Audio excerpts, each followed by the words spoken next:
Jet Force Gemini.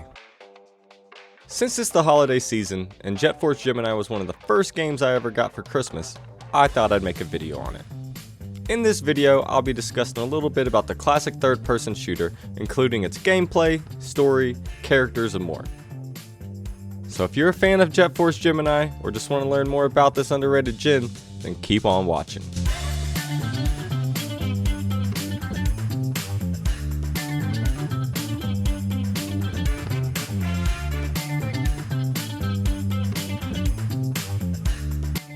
Jet Force Gemini is the third-person shooter developed and published by Rare for the Nintendo 64 video game console.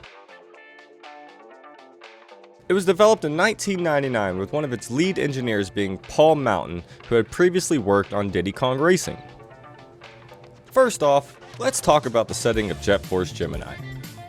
The game takes place in a futuristic world where players control one of three characters: Juno, Bella, or Lupus.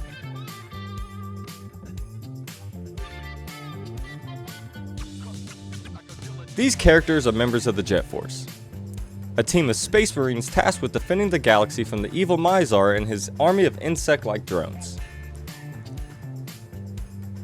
This is where the single-player mode really takes place, and this is where the player must explore the galaxy and save tribals, a race of survivors who have been enslaved and imprisoned by Mizar, and place a strong emphasis on shooting large numbers of enemies while dodging their attacks.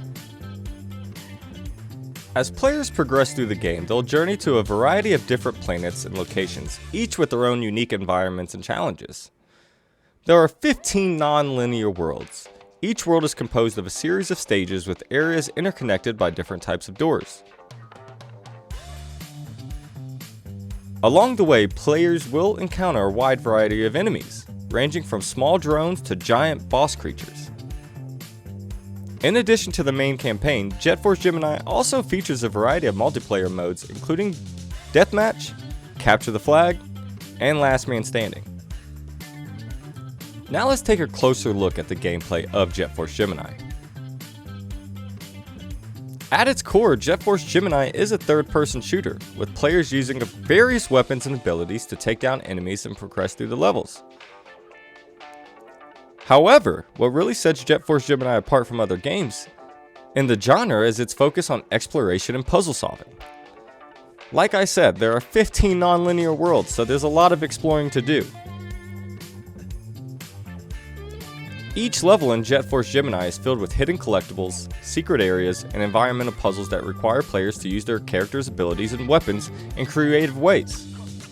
And each character has a different ability to use. For example, Juno is able to walk on fire and magma, Bella can swim underwater, and Lupus is able to hover for a short amount of time. In addition to these abilities, players can also collect various power-ups and weapons throughout the levels. These include everything from your standard assault rifles and shotguns to more creative weapons like the flamethrower and the tri-rocket launcher. One of the standout features of Jet Force Gemini is its impressive graphics. And I know what you're saying, this game came out in 1999. It can't have good graphics. But for a game that was released on Nintendo 64, Jet Force Gemini looks absolutely stunning with detailed character models and beautiful environments. The game's soundtrack is also noteworthy, with a mix of upbeat, energetic tracks and more atmospheric, moody compositions.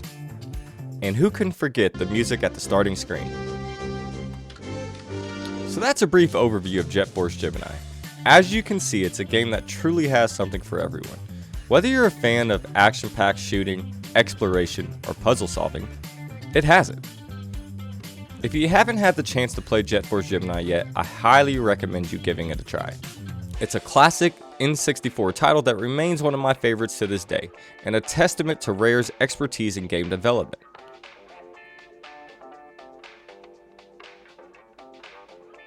If you don't have a Nintendo 64, don't worry, there are definitely emulators out there that will help you get to this game.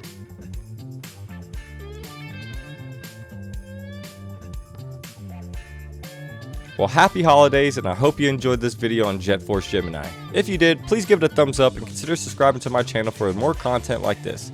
Thanks for watching, and I'll see you in the next one.